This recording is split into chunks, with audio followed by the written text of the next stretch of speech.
Assalamualaikum warahmatullahi wabarakatuh. Innal hamdalillah nahmaduhu wa nasta'inuhu wa nastaghfiruh wa natubu ilaih wa na'udzu bihi min syururi anfusina wa sayyiati a'malina. May yahdihillahu fala mudilla lahu wa may yudlil fala hadiyalah. Ashhadu an la ilaha illallah wa ashhadu anna Muhammadan abduhu wa rasuluh la nabiyya ba'dah. Allahumma salli ala nabiyyina Muhammad wa ala alihi wa ashabihi wa man ihtada bihudah.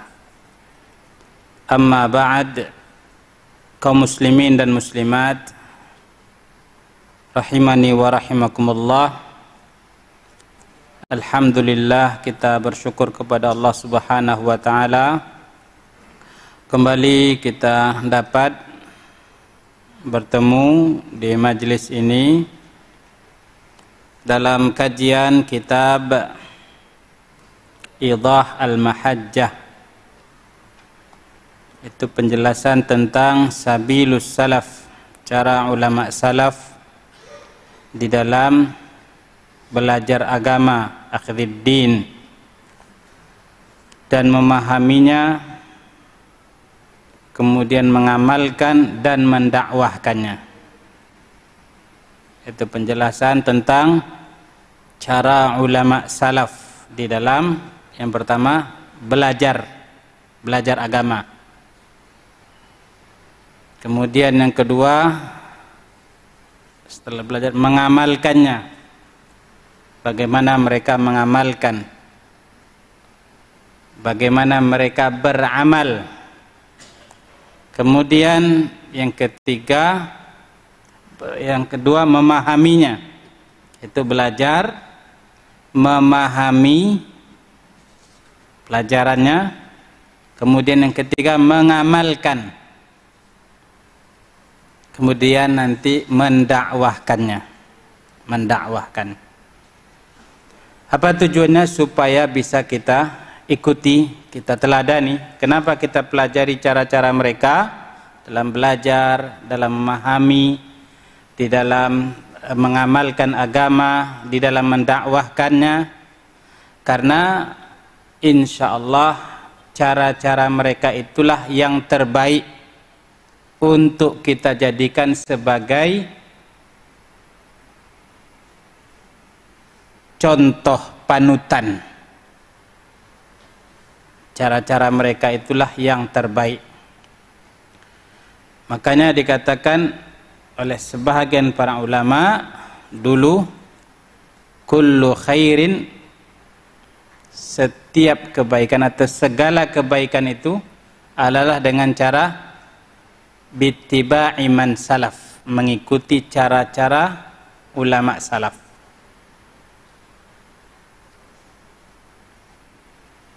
Segala kebaikan itu adalah dengan cara mengikuti ulama-ulama salaf. Bagaimana mereka belajar, bagaimana mereka memahami, bagaimana mereka mengamalkannya, bagaimana mereka mendakwahkannya, menyampaikannya. Kalau seandainya ingin kebaikan, bittiba'i as-salaf, mengikuti ulama salaf. Wa kullu syarrin, dan seluruh kebaikan itu adalah menyelisihi, dengan menyelisihi ulama-ulama salaf,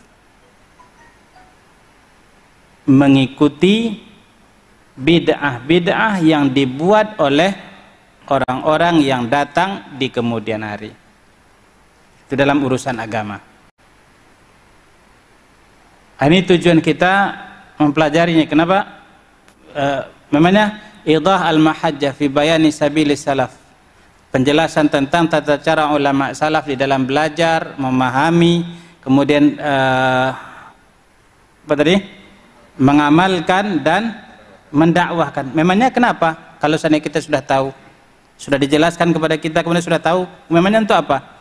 Untuk kita teladani, untuk kita ikuti, untuk kita contoh. Itu tujuannya. Dan alhamdulillah, pada pertemuan terakhir kemarin kita sudah selesai membaca bahagian dari Jima'u abwabit ta'rifi bil mahajjah wa bayani manhajit talaqqi, yaitu kumpulan tentang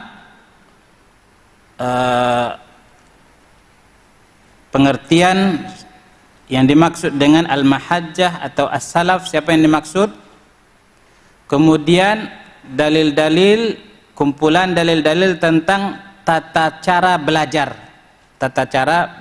mempelajari agama. Di dalam pembahasan ini itu khusus kemarin tentang dalil-dalil tentang pengertian al-mahajjah, pengertian as-salaf, siapa yang dimaksud dengan as-salaf. Kemudian setelah itu bayan manhajit talaqqi, dalil-dalil, kumpulan dalil-dalil tentang tata cara mempelajari agama, tata cara tentang mempelajari agama. Ini kita ulang karena kita sudah selesai dalam yang pembahasan itu. Sebelum pindah ke yang berikutnya, yaitu Jima'u abwab al-mauqif minal bid'ah wal mubtadi'ah, kumpulan dalil-dalil tentang sikap seorang muslim kepada bid'ah dan ahlul bid'ah. Nah, ini. Sebelum pindah ke situ, kita ulangi kembali bab-bab yang sudah kita baca dalam pembahasan ini. Dalam pembahasan ini kemarin sudah kita baca tentang at-ta'rif bis salaf. At-ta'rif bis salaf. Siapa yang dimaksud dengan as-salaf? Siapa yang dimaksud dengan as-salaf? Siapa kemarin, Pak? Kita dengar kadang-kadang kita harus mengikuti pemahaman ulama salaf. Kita harus mengikuti manhaj salaf. Siapa yang dimaksud dengan as-salaf? Orang-orang yang belajar di RJ itu. Kacau nanti kalau apa nih? Kita harus memahami agama ini berdasarkan pemahaman as-salaf. Apa pemahaman as-salaf? Yang belajar di RJ itu. Ini salah kaprah nanti kalau apa nih? Siapa yang dimaksud dengan as-salaf? As-salaf yaitu sahabat, tabi'in, dan tabi'in. Itu yang dimaksud dengan as-salaf. Tahu yang diapanya lagi lengkapnya as-salafus salih. As-salafus salih itu sahabat, tabi'in, dan tabi'in. Sahabat, yang dimaksud dengan sahabat itu sahabat-sahabat Nabi. Tabi'in itu generasi setelah sahabat. Tabi'in generasi setelah tabi'in. Ini kenapa mereka yang diutamakan? Karena Nabi SAW merekomendasikan mereka. Sebaik-baik qurun adalah qarni, zamanku. Zaman Nabi berarti Nabi bersama para sahabat. Tsumma alladzina yalunahum, kemudian yang setelah itu berarti tabi'in. Tsumma alladzina yalunahum, kemudian yang setelah itu lagi itu tabi'in. Nabi SAW yang mengatakan bahwasanya mereka adalah khairul qurun. Nabi yang mengatakan. Kenapa mereka dikatakan khairul qurun? Sebaik-baik qurun, zaman, masa. Karena di situ ada teknologi-teknologi canggih, penemuan-penemuan teknologi. Enggak. Karena apa? Karena ketakwaan mereka kepada Allah Subhanahu wa ta'ala. Bukan karena kekayaan, harta benda, enggak, bukan karena itu. Khairiyahnya bukan itu. Baiknya itu sebaik-baiknya kata Nabi bukan karena itu. Akan tapi karena kesalehan mereka, karena ketakwaan mereka kepada Allah Subhanahu wa taala. Itu para sahabat, tabi'in dan tabi'in.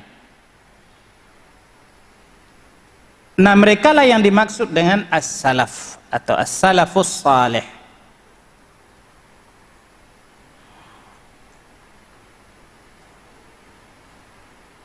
Nah, kalau seandainya dikatakan kita harus memahami agama atau mempelajari agama ini sebagaimana yang diajarkan oleh ulama salaf, maksudnya adalah apa yang diajarkan oleh mereka. Bagaimana mereka dulu mempelajari agama, memahami agama ini, semestinya ke situ pula lah kita mengacu di dalam memahami agama ini. Kalau seandainya kita ingin baik. Kalau seandainya kita ingin baik, karena mereka yang dikatakan baik oleh Nabi SAW. Dan bahkan Allah Subhanahu wa taala mengatakan kuntum khaira ummah, kalian adalah sebaik-baik umat. Siapa yang ada di waktu itu? Para sahabat. Berarti mereka adalah orang yang paling utama, yang paling cocok mendapatkan predikat khairiyah yang ada dalam ayat itu. Kuntum khaira ummah ini. Allah Subhanahu wa taala memuji mereka, Nabi SAW memuji mereka, merekomendasikan mereka. Kurang apa lagi? Kurang apa lagi? Ragu juga kita nih. Oh, mereka kan manusia biasa. Bisa saja kita memahami agama sesuai dengan pemahaman kita pula, kan bisa saja, tidak ada masalah. Kenapa harus mengacu atau melihat-lihat pemahaman mereka? Ini orang yang tidak paham, yang tidak tahu diri, berarti tidak tahu diri. Allah Subhanahu wa taala memuji mereka, Nabi SAW memuji mereka, kemudian setelah itu dianggap biasa-biasa saja. Ini aneh. Kemudian ini maksud dari judul tadi. Jadi ketika kita diperintahkan untuk memahami agama ini sesuai dengan pemahaman as-salaf, maka kita harus tahu siapa yang dimaksud dengan as-salaf. Siapa yang dimaksud dengan as-salaf? Kemudian at-ta'rif bis sunnati wa ahliha, pengertian as-sunnah, ahlus sunnah. Siapa yang dimaksud dengan ahlus sunnah? Kita sudah bahas ahlus sunnah dinamakan dengan ahlus sunnah karena mereka berpegang teguh dengan sunnah Nabi SAW. Mereka berpegang teguh dengan sunnah Nabi SAW. Makanya disebut dengan ahlus sunnah. Kalau seandainya ada orang yang alergi dengan sunnah Nabi SAW, berarti perlu dipertanyakan, layak tidak dia mengaku ahlus sunnah. Misalnya disampaikan bahwasanya sunnah Nabi SAW di dalam salat begini, sunnah Nabi SAW di dalam berpuasa seperti ini. Asalkan disampaikan tentang sunnah, sedikit-sedikit sunnah, sedikit-sedikit sunnah, kayak takut dengan sunnah. Kemudian setelah itu maunya disebut ahlus sunnah. Gimana coba? Ahlus sunnah dinamakan dengan ahlus sunnah karena mereka adalah orang yang berpegang teguh dengan sunnah Nabi SAW. Ketika disampaikan sunnah Nabi SAW, mereka senang mereka mempelajari sunnah Nabi SAW, dan mereka berupaya untuk mengamalkannya. Itu ahlus sunnah. Makanya dulu misalnya sebahagian ulama salaf ketika mendengarkan sunnah-sunnah dari Nabi SAW, mereka sangat antusias untuk mengamalkannya. Didengar oleh sebahagian mereka bahwasanya Nabi SAW mengatakan di dalam hadisnya, barang siapa yang menjaga salat 12 rakaat, itu selain salat fardu, salat sunat rawatib, maka akan dibangunkan untuknya rumah di surga. Semangat dia untuk mengamalkan. Langsung dia mengatakan, demi Allah, semenjak saya mendengarkan hadis itu dari Nabi SAW, maka saya tidak pernah meninggalkannya. Ummu Habibah radhiyallahu anha. Kemudian setelah itu yang meriwayatkan dari Ummu Habibah dapat hadis itu dari Ummu Habibah radhiyallahu anha. Tahu hadis itu dari Ummu Habibah radhiyallahu anha dari Nabi SAW, langsung dia berupaya untuk mengamalkannya pula.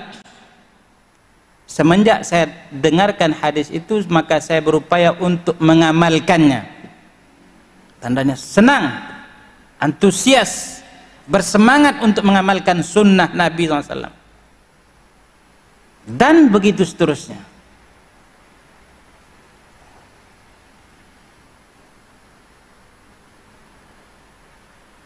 Begitu juga sebahagian lain, Ali bin Abi Thalib radhiyallahu anha dan Fatimah radhiyallahu anha, ketika diajarkan oleh Nabi SAW tentang sebuah zikir yang lebih baik daripada pembantu yang diminta. Ketika itu mereka datang kepada Nabi SAW, ya Rasulullah, ini urusan rumah tangga kami dah banyak sekali berat, maka tolonglah kasih kami dari tawanan-tawanan perang atau budak-budak itu untuk bisa menjadi pembantu-pembantu kami. Kata Nabi SAW, inginkah kalian aku ajarkan sesuatu yang kalau seandainya kalian amalkan lebih baik daripada apa yang kalian minta? Itu baca subhanallah, alhamdulillah, Allahu akbar 33 kali sebelum tidur. Kalau seandainya kalian amalkan, maka itu lebih baik daripada apa yang kalian minta. Sebagian para ulama katakan lebih baik karena memang itu adalah masalah ukhrawi, masalah akhirat. Adapun pembantu adalah masalah dunia. Sebagian lain mengatakan bahwasanya dengan itu akan diberikan kekuatan oleh Allah Subhanahu wa taala sehingga tidak butuh pembantu-pembantu lagi. Sebagian mengatakan demikian. Maka diamalkan oleh mereka.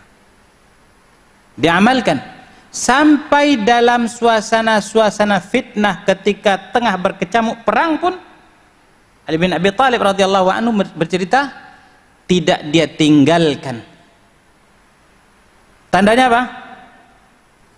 Semangat, antusias untuk mengamalkan sunnah Nabi SAW.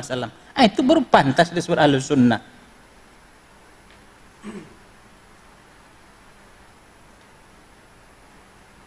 Imam Ahmad rahimahullah, beliau menghafal, belajar ratusan ribu hadis, puluhan ribu hadis beliau pelajari. Beliau mengatakan tidak satupun hadis yang saya tulis dari Nabi SAW yang saya pelajari melainkan saya berupaya untuk mengamalkannya, Kemudian lanjutan apa kira-kira yang cerita Imam Ahmad? Sampai suatu ketika saya membaca sebuah hadis tentang berbekam. Nabi SAW memberikan upah dengan jumlah tertentu sekian dinar kepada si tukang bekam. Maka Imam Ahmad saking antusiasnya untuk mengikuti sunnah, mengamalkan sunnah, dia tiru pula berapa upah yang diberikan oleh Nabi kepada tukang bekam ketika itu, maka sebegitu pula. Tidak harus sebenarnya, akan tapi karena ingin mengikuti Nabi SAW. Itu baru ahlus sunnah. Itu ahlus sunnah. Jadi dikatakan dengan ahlus sunnah karena mengikuti sunnah Nabi SAW. Bukan karena ngaku ahlus sunnah wal jamaah ataupun kartu anggota ahlus sunnah berarti dia ahlus sunnah. Enggak. Itu ahlus sunnah wal jamaah, ahlus sunnati wal jamaah. Kenapa dimakan wal jamaah? Karena mereka selalu berupaya untuk berjamaah. Berjamaah bagaimana? Berjamaah dengan pemimpin yang hak. Tunduk patuh kepada pemimpin yang telah ditunjuk, tidak melakukan pembangkangan kepada mereka, tidak melakukan pembelotan kepada pemimpin-pemimpin yang sah. Maka dinamakan wal jamaah, atau selalu berjamaah mengikuti, yaitu as-salafus salih, dalam kebenaran. Karena mereka lah yang dikatakan al-jamaah, yaitu ulama-ulama salaf itu. Di dalam memahami agama selalu mengacu kepada pemahaman mereka, tidak melenceng dari pemahaman orang-orang saleh terdahulu. Tidak melenceng sehingga memahami agama sendiri-sendiri, tidak. Selalu memahami agama berdasarkan pemahaman as-salafus salih. Makanya dinamakan al-jamaah, ahlus sunnati wal jamaah. Makanya kalau seandainya ada yang melakukan pembangkangan terhadap pemerintah, tidak bisa dinamakan ahlus sunnah wal jamaah. Makanya muncul kelompok yang dinamakan dengan al-khawarij, ketika dia membangkang, lakukan pembelotan terhadap pemimpin yang sah, yang ketika itu mereka mulai deklarasikanlah menjadi sebuah kelompok, seolah-olah sebuah kelompok di masa Ali bin Abi Thalib. Keluar mereka, menyingkir mereka sekian ribu orang. Kenapa? Karena tidak setuju dengan Ali bin Abi Thalib yang ketika itu menjadi pemimpin khalifah. Mereka dinamakan bukan ahlus sunnah lagi, khawarij. Ini ahlus sunnati wal jamaah.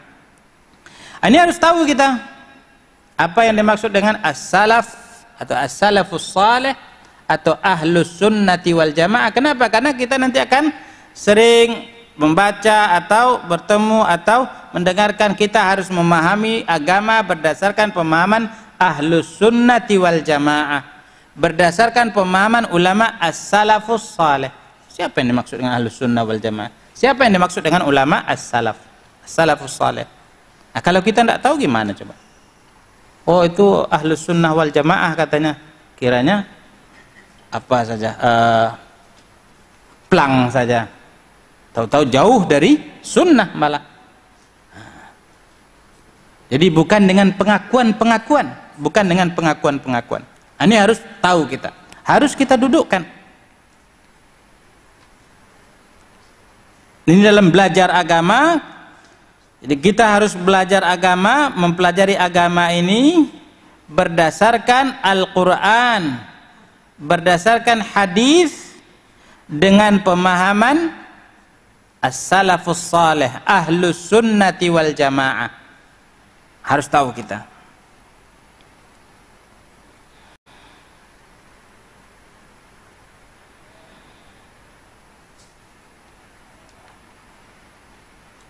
Kemudian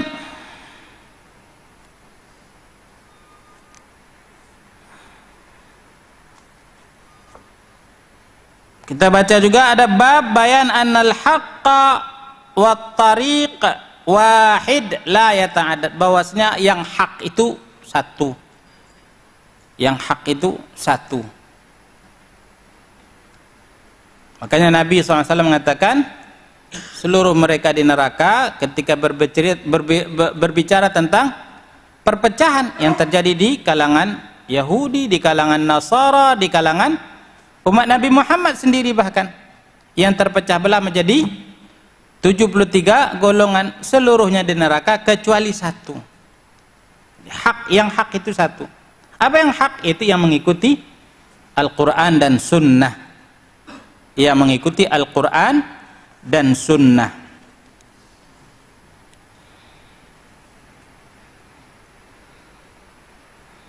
Jadi tidak ada seluruh agama benar baik semuanya, tujuannya sama, jadi semuanya masuk surga. Tidak. Makanya dalam Al-Quran ada istilah kufar, ada mukminun. Masa yang kufar masuk surga juga? Tidak lah. Kemudian bab al-haqqu laisa bil kathrah, bahwasanya kebenaran itu dinilai bukan dengan kuantitas. Kebenaran itu bukan dinilai dengan kuantitas. Apa kuantitasnya, Pak? Jumlah. Wih, banyak yang ngaji di RJ itu. Oh, itulah yang benar nampaknya. Enggak. Oh, banyak yang ngaji di masjid misalnya Agung nih. Oh, itulah yang benar. Enggak. Oh, banyak yang ngaji di masjid Raya ini misalnya. Enggak mesti. Bukan dengan jumlah. Oh, banyak yang ngaji di masjid Abu Darda misalnya, berarti itulah yang benar. Oh, banyak yang ngaji di masjid apa lagi? Al-Furqan misalnya. Oh, itulah yang enggak. Bukan dengan al-kasrah. Kebenaran itu tidak dinilai dengan al-kasrah, dengan jumlah yang banyak. Terus dinilai dengan apa, Pak? Dengan Al-Quran dan Sunnah. Apabila dia mengikuti Al-Quran, Sunnah Nabi SAW, mereka pahami dengan pemahaman ulama-ulama as-salafus salih, maka insya Allah itulah yang hak. Itulah yang hak. Jadi bukan dengan kuantitas, bukan dengan kuantitas, bukan dengan jumlah yang banyak. Bahkan bisa jadi yang banyak itu salah. Bisa jadi suatu saat yang banyak itu justru itu yang salah, keliru.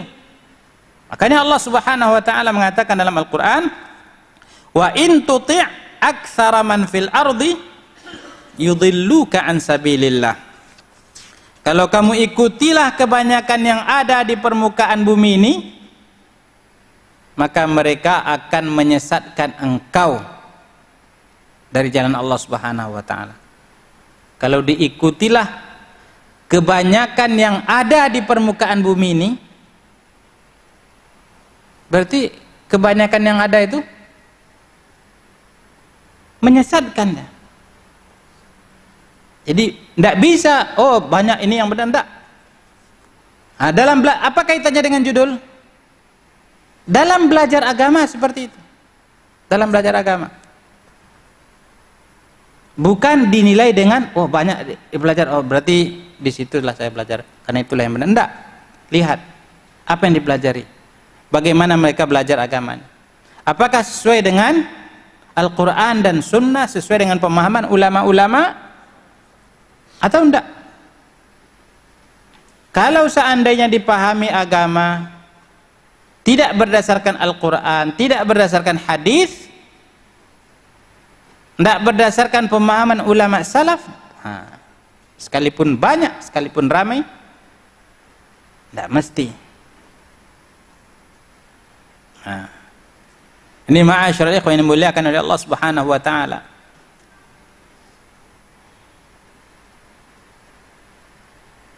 Karena kita katakan tadi, bahkan kalau seandainya diperturutkan, kebanyakan yang ada itu justru akan menyeret kita ke dalam kesesatan-kesesatan kalau seandainya kita ikuti. Makanya saking sedikitnya kebenaran itu, dikatakan mereka gharib, aneh, ghuraba, kan aneh. Dan itu pula yang dikatakan oleh ulama-ulama terdahulu. Al-Hasan rahimahullah berkata kepada murid-muridnya, ya ahla sunnah tarafaqu rahimakumullah fa innakum aqallun nas. Wahai ahlus sunnah, ini zaman tabi'in, berlemah lembutlah kalian sama kalian, jangan berkelahi juga kalian, jangan saling hujat menghujat juga kalian gara-gara masalah-masalah sepele bertengkar. Enggak, tarafaqu rahimakumullah, berlemah lembutlah kalian dengan sama kalian. Kenapa? Fa innakum aqallun nas, karena kalian itu adalah orang yang minoritas, sedikit kalian, sedikit. Apakah berarti mereka salah? Karena mereka sedikit berarti mereka salah, ini tidak benarnya? Enggak. Makanya kebenaran itu tidak bisa dinilai dengan banyak atau sedikitnya. Dinilai dengan apa? Dengan timbangan Al-Quran dan Sunnah. Nah, dalam belajar begitulah, dalam belajar agama. Manhaj at-talaqi. Dalam belajar agama, jadi kenapa kita belajar agama di sana atau di tempat ini, di tempat itu? Karena ramai orang di sana asik, enak. Enggak. Itulah yang benar, karena mereka ramai. Enggak. Belum tentu itu. Kenapa? Karena di sana diajarkan Al-Quran, diajarkan As-Sunnah sesuai dengan pemahaman para ulama salaf. Mereka menukilkan perkataan Abu Bakar radhiyallahu an, Umar bin Khattab radhiyallahu anhu, menukilkan perkataan At-Tabi'in, Sa'id bin Musayyib, Al-Hasan bin Abi Al-Hasan Al-Basri, atau ulama-ulama salaf yang lain. Nah, insyaallah, silahkan, bagus. Nah, itu dia.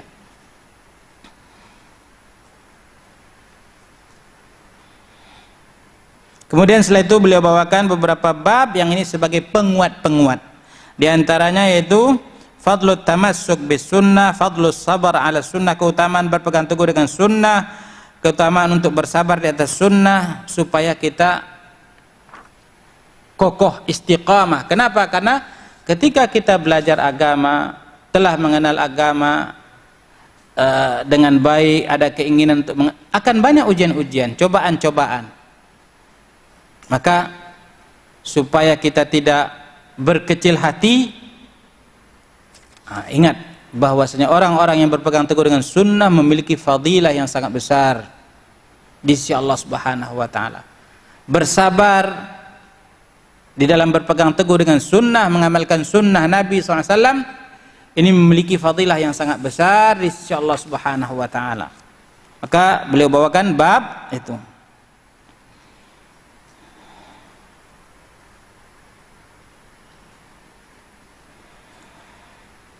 Kemudian beliau juga bawakan bab wujub taqdim al-kitab wa sunnah 'ala al-ara' wal adwaq was siyasat wal 'uqul wa anna hadha huwa khassatu ahli sunnah. Wajib untuk mendahulukan Al-Qur'an dan sunnah atas pendapat-pendapat atau perasaan-perasaan akal pikiran manusia. Dalam belajar, dalam mempelajari agama, memahami agama, itu yang harus kita dahulukan, Al-Quran dan Sunnah. Kalau seandainya tidak sesuai dengan Al-Quran dan Sunnah, sekalipun bertentangan dengan, sekalipun cocok dengan hawa nafsu kita, bisikan hati kita, enggak. Dahulukan Al-Quran dan Sunnah. Dahulukan Al-Quran dan Sunnah.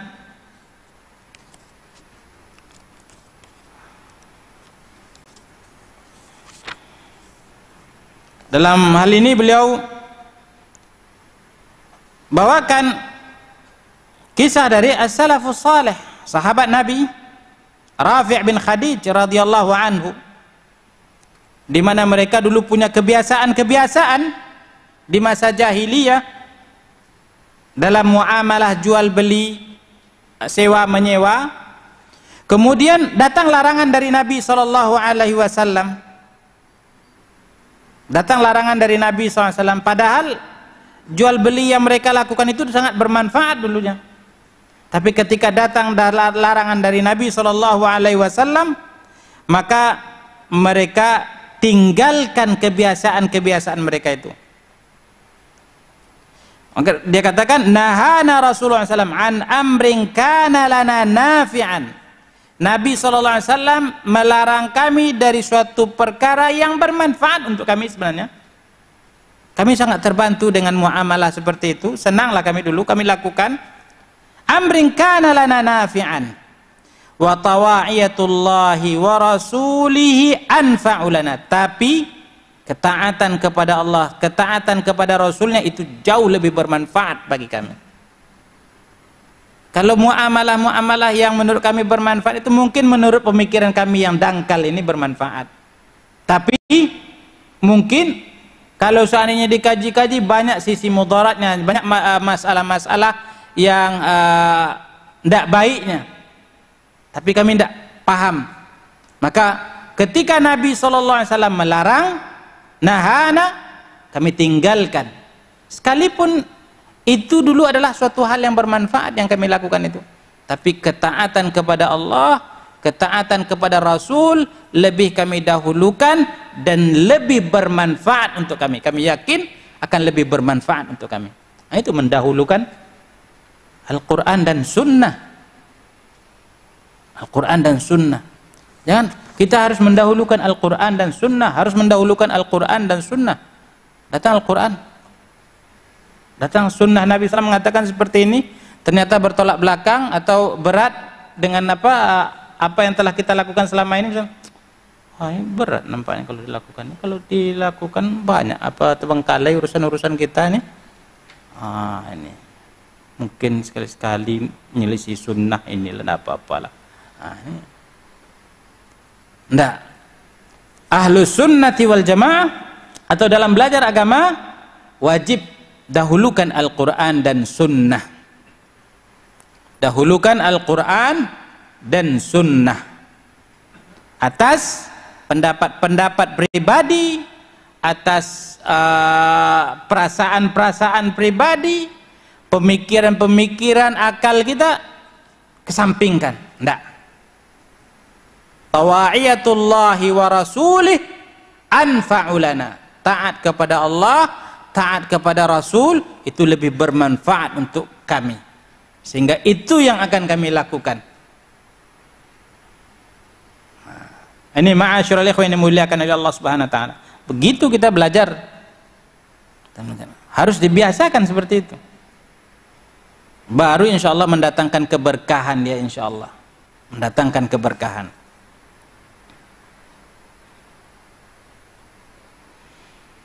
Kemudian at-tahdhir min nasbi ashkhas yuwala wa yu'ada alaihim wa yud'a ila tariqatihim dunan Nabi SAW.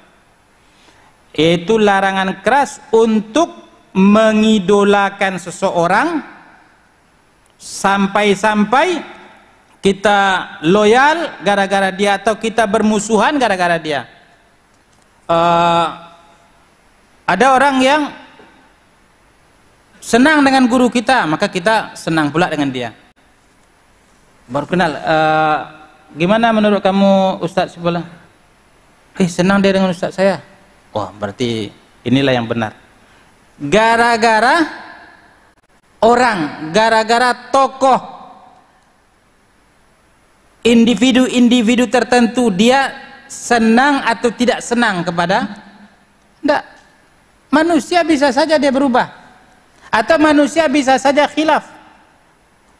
Maka yang semestinya kita junjung itu adalah Nabi Muhammad SAW, itu saja. Kalau yang lain-lain bisa saja salah, bisa saja khilaf. Tidak mesti. Sehingga nanti kalau seandainya tidak sesuai pemahaman Ustadz saya ini, maka berarti salah. Ustadz kita bisa saja khilaf, bisa saja salah dia. Maka kita lihat kalau seandainya pendapat Ustadz kita ini keliru, ternyata tidak sesuai dengan pemahaman ulama salaf, bisa saja kita katakan beliau khilaf, beliau salah dalam masalah itu, dalam masalah ini yang benar adalah pendapat Ustadz Fulan. Bisa saja. Ini ma'asyiral ikhwan yang dimuliakan oleh Allah Subhanahu wa taala. Jadi jangan asal yang dikatakan oleh Ustadz misalnya itulah yang benar. Tidak ada salahnya. Tidak ada salahnya. Tidak. Boleh jadi dia benar, boleh jadi dia salah. Makanya dikatakan oleh Imam Malik rahimahullah, setiap manusia yukhti wa yusib.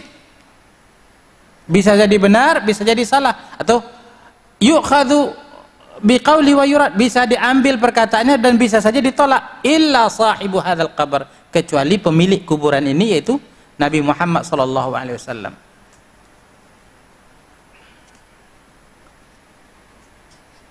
Dalam belajar agama seperti itu.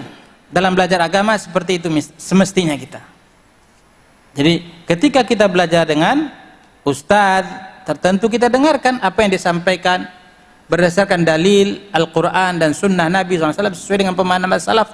Maka kita ambil, Kemudian setelah itu kita dengarkan dari ustadz lain mungkin yang juga mengajarkan Al-Quran dan Sunnah.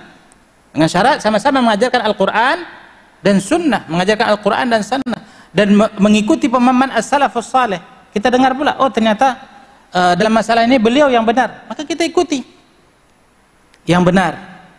Adapun yang salah tadi bukan berarti kita melecehkan dia, mencemoohkan dia, menghinakan dia, enggak.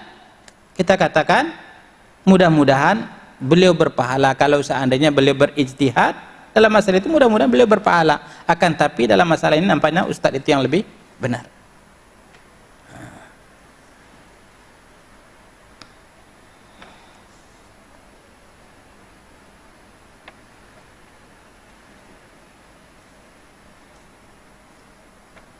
Kemudian diantaranya juga at-tahdhir minal ahadits, ini kemarin yang terakhir kita ambil, at-tahdhir minal ahadits ad-dha'ifah wal wahiyah.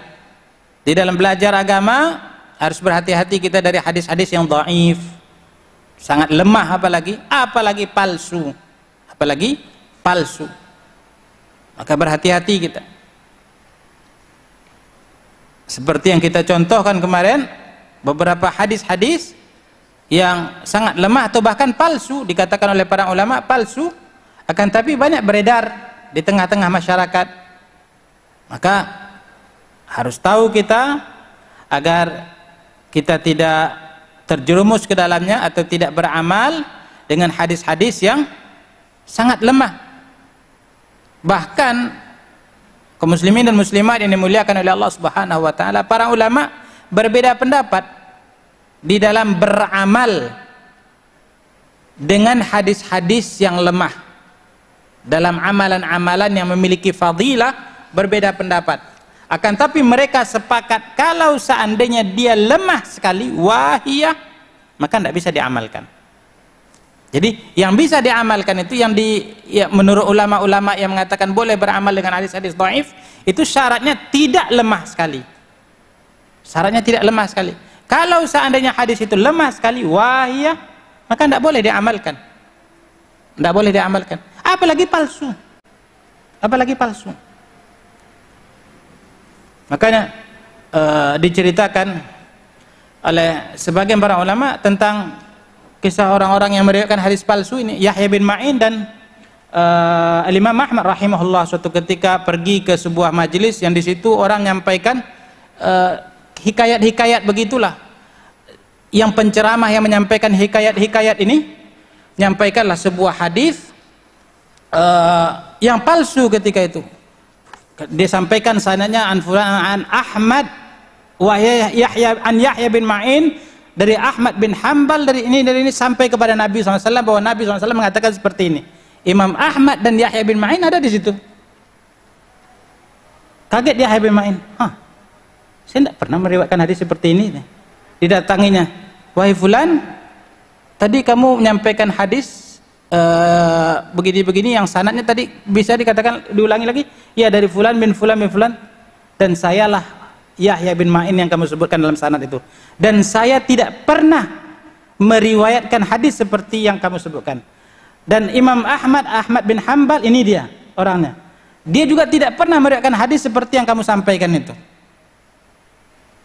Apa kata orangnya? Yahya bin Ma'in dan Ahmad bin Hanbal di dunia ini bukan kalian berdua aja. Kerja. Yahya bin Ma'in dan Ahmad bin Hanbal yang ada di dunia ini bukan kalian berdua aja. Pemalsu hadis sekarang. Ini ma'asyarul ikhwan yang dimuliakan oleh Allah SWT. Jadi berhati-hati kita terhadap hadis-hadis palsu. Jangan latah sekedar sampaikan saja, ternyata dia adalah hadis yang sangat lemah sekali atau bahkan palsu. Kemudian di dalam belajar juga jangan sampai berpatokan kepada apa terakhir kemarin? Mimpi. Dari mana kamu dapat apa amalannya? Dari mimpi. Ini enggak. Ada yang seperti itu, Pak? Ada. Bahkan beberapa waktu lalu diceritakan oleh seorang yang dia melakukan suatu pengobatan yang sumbernya adalah mimpi. Dari mana dapat cara-cara seperti ini? Dari mimpi. Saya didatangi oleh sepulan katanya balas seperti ini. Nah, ini. Jadi mimpi dalam agama kita apa kemarin dikatakan kemarin? Itu sebagai pemberi berita gembira atau sebagai pengingat-pengingat kita. Bukan sebagai dalil untuk berbuat atau meninggalkan. Adapun untuk berbuat atau meninggalkan adalah Al-Quran dan Sunnah Nabi SAW. Bukan mimpi. Jadi kalau seandainya kita melihat di dalam mimpi-mimpi kita lakukan lain ini, tidak bisa dijadikan sebagai dalil, tidak bisa dijadikan sebagai argumen untuk beramal. Atau di dalam mempelajari agama. Dari mana kamu dapat ini? Saya belajarnya dari mimpi. Tidak. Ini ma'asyarul ikhwan yang dimuliakan oleh Allah Subhanahu wa taala, beberapa kumpulan-kumpulan dalil dalam masalah ini, baik dari Al-Qur'an ataupun sunnah atau athar as-salaf, nukilan-nukilan dari ulama salaf tentang cara belajar agama. Insyaallah pada pertemuan selanjutnya kita pindah kepada kumpulan-kumpulan dalil sekitar masalah al-mauqif minal bid'ah wal mubtadi'ah tadi, atau nanti itu beberapa dalil-dalil seputar masalah kewajiban untuk mengikuti al-jamaah. Cukup sekian kajian kita pada malam hari ini sebagai murajaah karena katanya kalau dalam belajar itu, lancar kaji karena diulang. Mudah-mudahan bermanfaat bagi kita semua. Subhanakallahumma bihamdika asyhadu an la ilaha illa anta astaghfiruka wa atubu ilaik. Assalamualaikum warahmatullahi wabarakatuh.